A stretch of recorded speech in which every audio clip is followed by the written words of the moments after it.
G20 के घोषणा पत्र पर मुहर लग गई है। मोदी ने ऐलान किया कि हमारी टीम के हार्डवर्क से और आप सभी के सहयोग से नई Delhi G20 leader summit declaration पर सहमति बनी है। मेरा प्रस्ताव है कि इस लीडर्स डिक्लेरेशन को भी एडॉप्ट किया जाए। मैं इस डिक्लेरेशन को एडॉप्ट करने की घोषणा करता हूं। अगर यह पास नहीं होता तो यह पहला G20 होता जिसका कोई घोषणा पत्र नहीं होता, लेकिन भारत ने इस चुनौती को सफलतापूर्वक पार कर लिया है और प्रधानमंत्री ने ऐलान कर दिया है कि इसे स्वीकार भी कर लिया गया है। बात और है, धार्मिक असहिष्णुता को लेकर भी काफी कुछ कहा गया है। घोषणा पत्र के पैराग्राफ 78 में कहा गया है कि हम इस बात पर जोर देते हैं कि धार्मिक आजादी को काफी महत्व दिया जाए। धार्मिक पुस्तकों को लेकर जो हिंसा हो रही है उसे रोकने की जरूरत है। इस पर जोर दिया गया है कि दुनिया में अलग अलग धर्म हैं, ग्रंथ हैं, उन्हें लेकर सम्मान बना रहे, इसके लिए जागरूकता लानी चाहिए। कहा गया है कि हम मानते हैं कि संगठित होने की आजादी, कहीं पर जमा होने की आजादी, अपने धर्म को लेकर कहने की आजादी का आपस में बहुत गहरा संबंध है। हम सभी प्रकार की धार्मिक हिंसा की कठोर निंदा करते हैं। हिंदू अखबार की पत्रकार सुहासिनी हैदर ने लिखा है कि G20 के एशियाई देशों ने इसका प्रस्ताव रखा, मगर यूरोपियन यूनियन ने इसे ठुकरा दिया। अगर ये बात सही है तो समझिए कि एक जगह पर G7 हारता हुआ दिख रहा है तो एक जगह पर यूरोपियन यूनियन के देश एशियाई देशों पर भारी भी पड़ रहे हैं। धार्मिक नफरत का ऐसा प्रकोप है कि जितनी तबाही प्राकृतिक आपदा से होती है उतनी ही तबाही धार्मिक नफरत से होने वाले दंगों से हो जाती है, मगर यूरोपियन यूनियन के देशों ने इसे नहीं माना। हम आज के इस वीडियो में कोयले के इस्तेमाल के सवाल पर जोर देना चाहते हैं। G20 नेताओं ने बस इतना कहा है कि वे कोयले के उत्पादन को घटाने के महत्व को समझते हैं। कुछ दिन पहले संयुक्त राष्ट्र की रिपोर्ट आई है कि कोयले के उत्पादन पर कठोर फैसला लेना होगा। G20 में घोषणा पत्र जारी हो गया, यही बड़ी कामयाबी नहीं है। यह भी देखना चाहिए कि अलग अलग मुद्दों को लेकर क्या फैसला हुआ है, किस तरह से कोयले को लेकर ईमानदारी से बात रखी गई है या चालाकी से कही जा रही है। कम से कम कोयले के मामले में यही नजर आ रहा है। इतने साल से इसके खतरे की बात हो रही है और G20 यही कह पा रहा है कि हम इसके दुष्प्रभाव के महत्व को समझते हैं। बहुत मेहरबानी जनाब कि आप दुष्प्रभाव के महत्व को समझते हैं और फिर भी समझने के बाद कुछ नहीं करते। घोषणा पत्र में कहा गया है कि राष्ट्रीय परिस्थितियों को देखते हुए कोयले का उत्पादन घटाने पर जोर दिया जाएगा। ऐसा होना ही था, क्योंकि जब G20 के समूह की इस मसले पर बैठक हुई तब भी घुमा फिराकर इसी तरह की बातें कही गई थी। कोई आम सहमति नहीं बन पाई और वही घोषणा पत्र में नजर आई।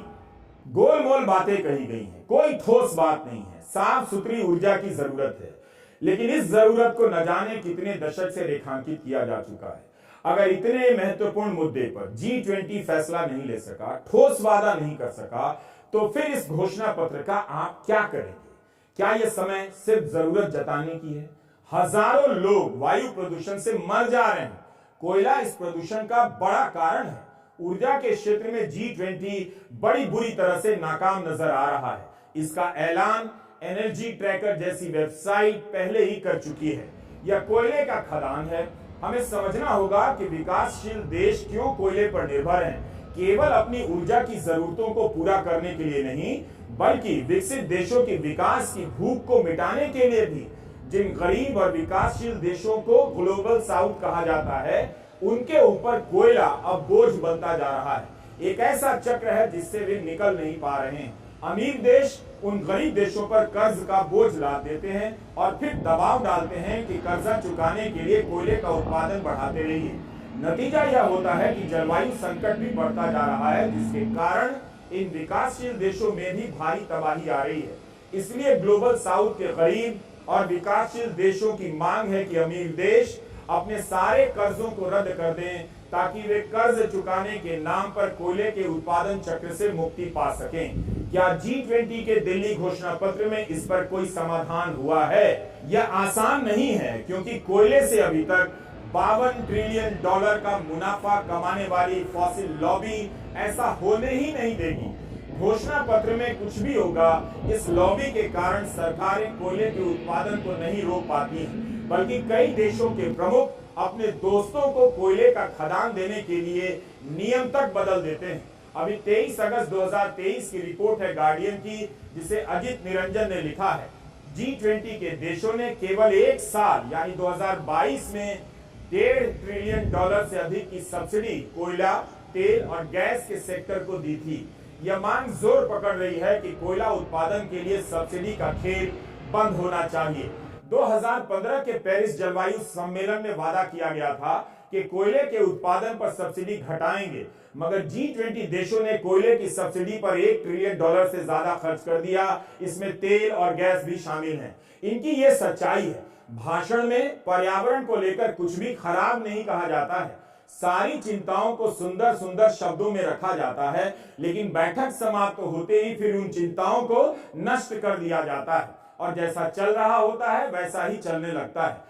G20 के 7 बड़े देश ब्राजील, चीन, भारत, जापान, दक्षिण कोरिया, दक्षिण अफ्रीका और अमेरिका ने अभी तक कोयले के इस्तेमाल को कम करने के अपने प्लान दुनिया से साझा नहीं किए हैं। जून 2023 में भारत सरकार ने घोषणा की थी कि अगले 5 साल तक कोल प्लांट को लेकर कोई नया प्रस्ताव नहीं लिया जाएगा।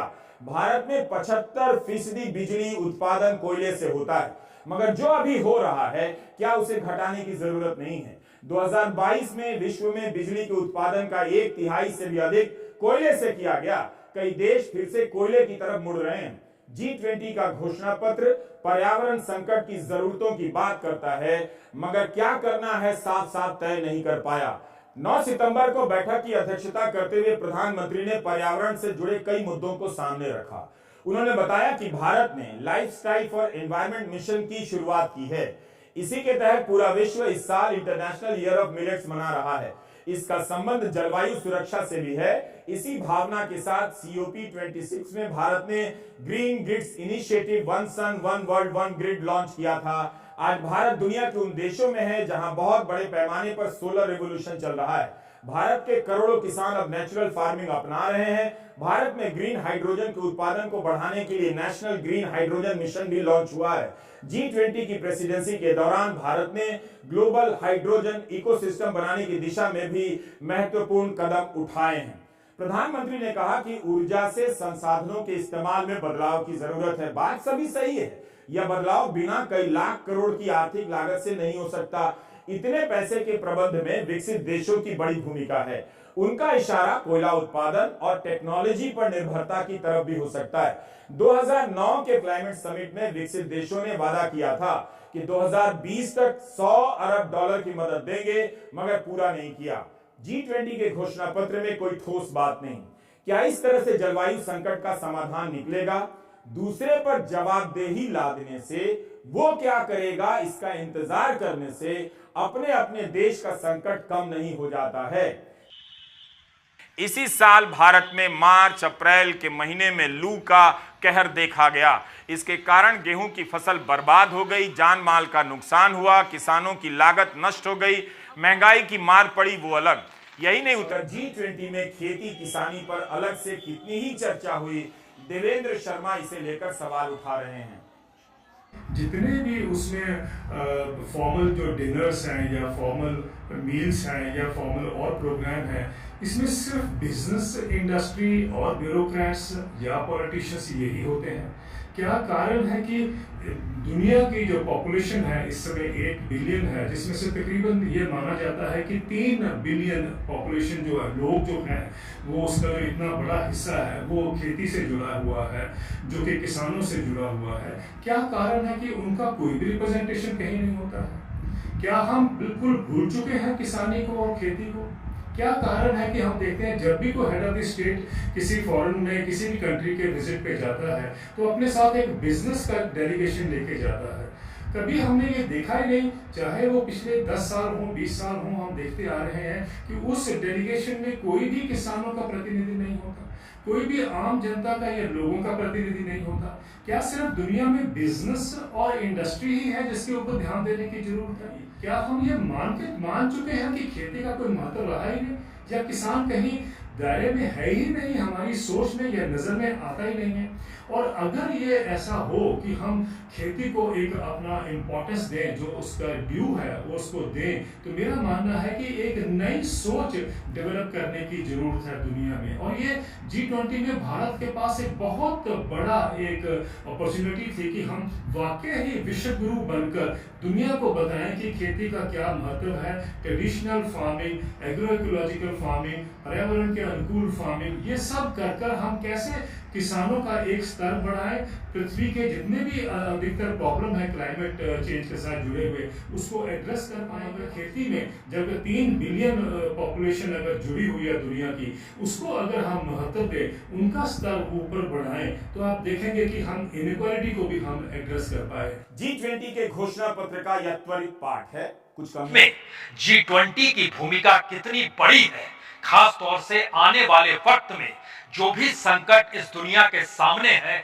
उसे साधेगा कौन। से दिख चुका है कि महाशक्तियां युद्ध करने पर आमदा हो चली है, लेकिन रास्ता निकलेगा कैसे। और शायद यही वो सवाल था जिस सवाल के इर्द गिर्द दिल्ली में हो रही G20 की बैठक फंसी हुई थी।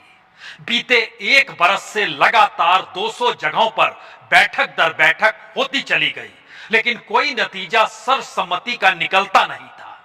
एक तरफ रूस और चीन, दूसरी तरफ अमेरिका और पश्चिमी देश। भारत के सामने भी कोई ऐसा रास्ता नहीं था कि आखिर इन दोनों परिस्थितियों के बीच में वह किस तरीके से दिल्ली घोषणा पत्र का ऐलान करवा दे।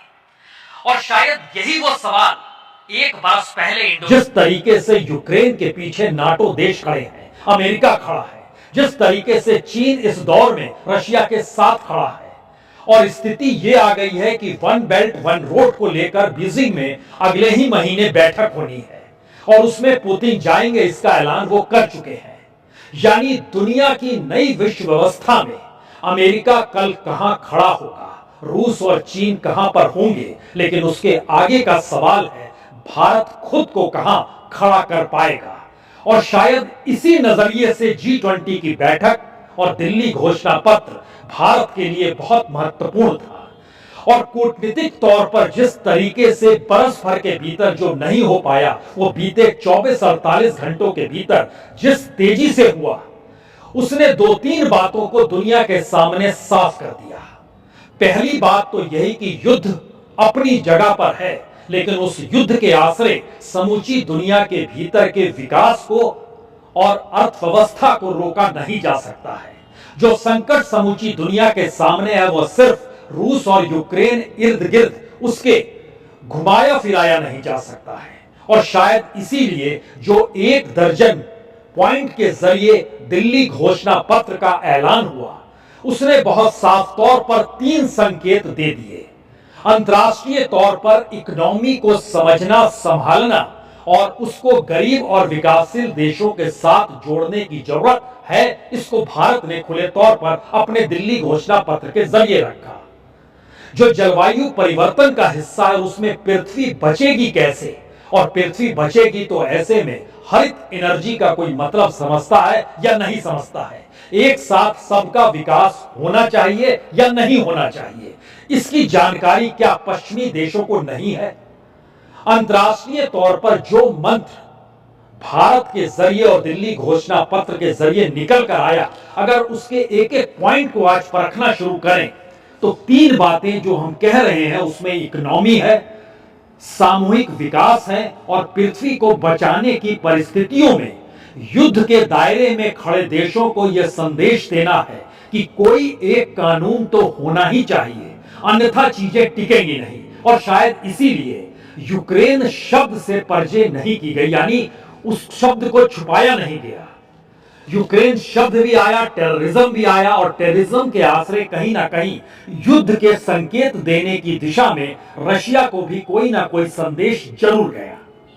तो क्या वाकई दिल्ली घोषणा पत्र ने दुनिया को कोई एक ऐसी राह दिखा दी कि युद्ध के वक्त भी लकीरें खींची जा सकती हैं, और ऐसी लकीरें जो दुनिया को रास्ता दिखाए? हमें लगता है एक एक पॉइंट को आज समझने की जरूरत है, क्योंकि पहला पॉइंट ही बहुत साफ तौर पर कहता है कि सभी देशों को यूनाइटेड नेशन चार्टर के नियमों के मुताबिक काम करना चाहिए। यह सवाल एक तरफ यूएन चार्टर का जिक्र करता है, दूसरी तरफ अगला सवाल कोई यह भी कह सकता है कि यूनाइटेड नेशन में जब रशिया ने हमला किया यूक्रेन पर, उस पर भारत ने बीच का रास्ता तो दूर उसमें एब्सेंट होने की परिस्थितियों के साथ वह क्यों खड़ा हो गया, यह सवाल किया जा सकता है।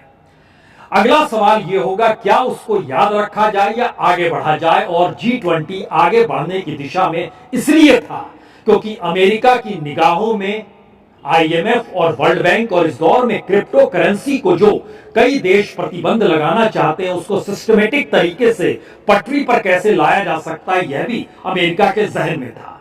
तो पहली बात खुले तौर पर जाती है कि अमेरिका के रास्ते पर G20 का दिल्ली घोषणा पत्र पहले कदम को उठाता है। दूसरी बात थी कि सभी देश सस्टेनेबल डेवलपमेंट गोल पर काम करेंगे और भारत की पहल वन फ्यूचर अलायंस बनाया जाएगा। यानी सस्टेनेबल डेवलपमेंट गोल अगर दुनिया ने चुन लिया तो इसका बहुत लाभ थर्ड वर्ल्ड को होगा, जिसको साउथ की दृष्टि से देखा जाता है इस दौर में। और खास तौर से G20 में जब अफ्रीकन कंट्रीज को शामिल किया गया तो उसका एक संदेश और था कि इस दौर में G20 के भीतर भारत सबसे निचली पायदान पर प्रति व्यक्ति आय की दृष्टि से खड़ा हुआ है।